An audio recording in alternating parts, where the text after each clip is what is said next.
Hey, solid first try. What's up, y'all? Welcome back to my channel. My name is Ariana, but you can call me Ari. Over here, you'll find some bookish type-ish going on. Today, the name of the game is Delusion. Yeah, I have a few books that I would like to read by the end of this month, by the end of 2023. That's less than 2 weeks away at this point. So we're gonna see how it shakes out. I've only read and finished one book this month, so I'm trying to like level up a little bit over the next 2 weeks. We gonna see how it goes. But I think it's great to have goals. If I don't make them, it is what it is. It's just the books. It's just reading. It's not that deep. Some of them I'm in the very beginning of, and then others, actually, there's only one that I haven't started yet. I've started 3. There's 4. And for some people that may be like, that's not a lot. That's not hard. Well, it is for me. And they're kind of thick. So let's do this. Let me show y'all what I'm reading. The first one I want to show you is Out There Screaming, an anthology of new black horror, edited by Jordan freaking Peele. Yes, that was my bookmark. Yes, this is what we're reading right now. I think I'm about 30% done with it. I'm enjoying it. There's some cosmic horror, there's some psychological horror. It's pretty good. I love horror, and when it's written by black authors, I'm in there. So when I saw this on Bookstagram, I saw someone I follow say they had this. I was like, Jordan Peele, what? Because I think he's just so innovative and creative. He's in his own lane.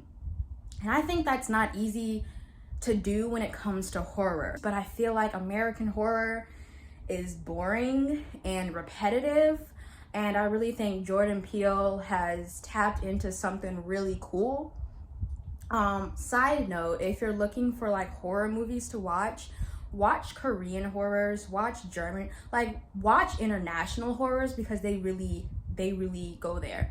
American horror is pretty boring. You know, they move into a house, there's a ghost, something, they gotta exorcise somebody, some lady gotta be exorcised or something, and it's just like, come on, we've seen this already.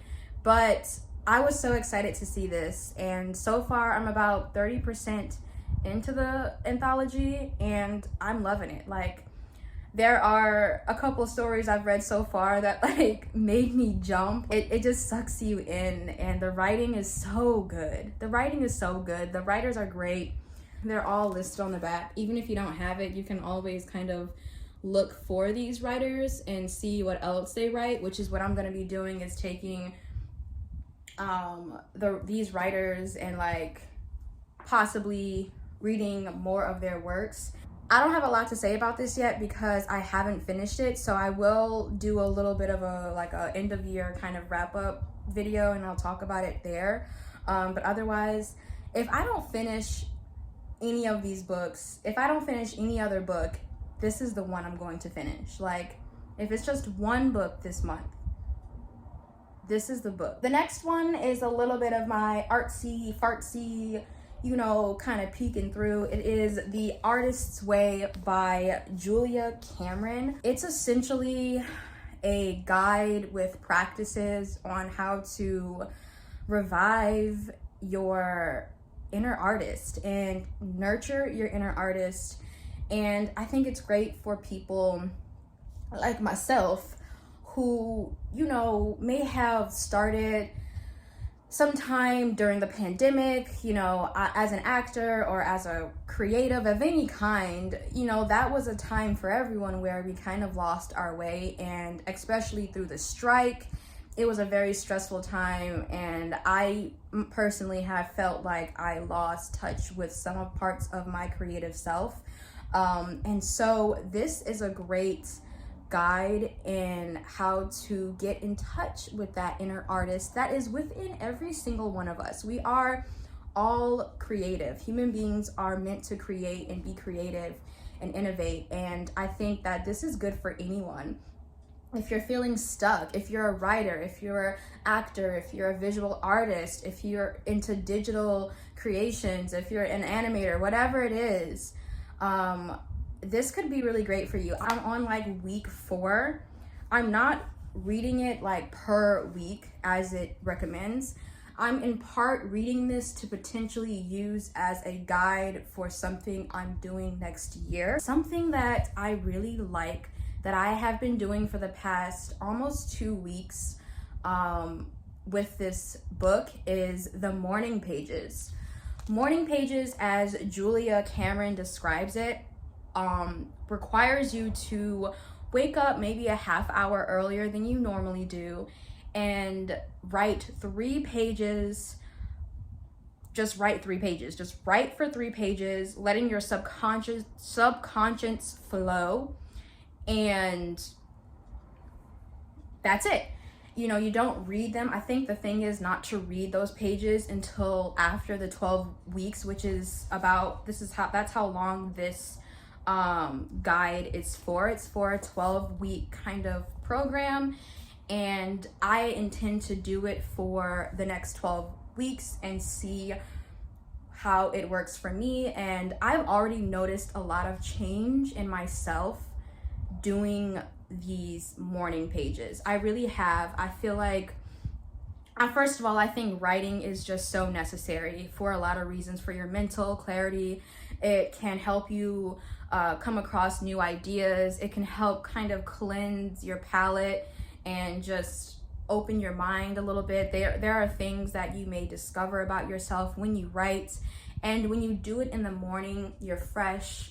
You know, the day isn't wearing on you yet. You're kind of open to whatever. And so far it's been really great for me. I've been doing it, like I said, for almost 2 weeks. I will be finishing this hopefully before the new year, but so far I have gleaned some very awesome techniques for creative. So if you yourself are creative, which you are, we all are, we a little delusional with these expectations, but we're gonna try our best. The next book, I love this spin. The next book is The Parable of the Talents by Octavia Butler. Oh, I read Parable of the Sower for the second time, and I read it in a writing group. I had signed up for this Black women's writers group, and it was really amazing.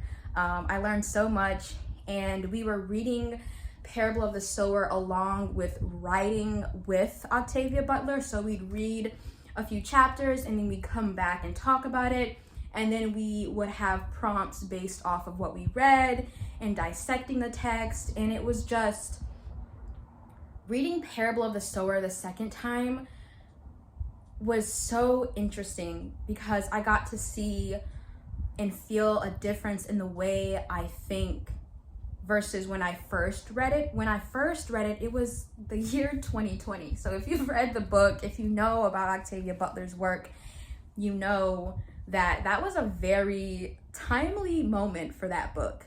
And it's cool because it ends on the year 2024. Baby, 2024 is next year. Octavia Butler, she was seeing the future because it's just so timely. It's so good. It will never go out of style.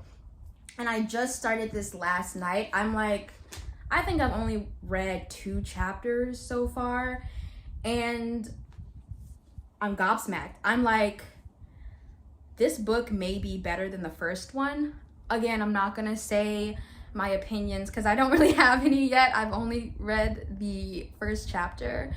But if you're not familiar with her work, I'll just say briefly, go be familiar with it. Go read it. Stop. Don't watch this. Don't watch this. Order the book. Go pick it up. You need to be reading this. Because it's not only a telling and a warning and an honest reflection of where we could be headed, but it is actually featuring some things that we are currently experiencing, some people in positions of power that are currently in power that are featured in this even before she knew before she knew. I'm excited about it. I'm excited. I'm not gonna say too much about it because, like I said, I'm gonna run it down for you in a wrap up, but this is another book that I'm really excited about and I really would like to finish before the new year. So, if you know, you know, girl. If you know, you know. So the last book I'm gonna talk about is called Bittersweet by Susan Cain. Now, I know she wrote, what's it called? Quiet? I have no idea what that's about. No clue. I've seen it around a bunch. I just haven't read it. But this one stood out to me. I don't know if I watched a YouTube video and someone mentioned it. I don't remember how I came across this one, but I haven't started it, so I believe it is a memoir. And it says it's about how sorrow and longing make us whole. And I'll just read the back a bit because, like I said, I don't really know a whole lot, and I picked this up in like August with the intention of reading it then, but we're getting to it in December, so boom.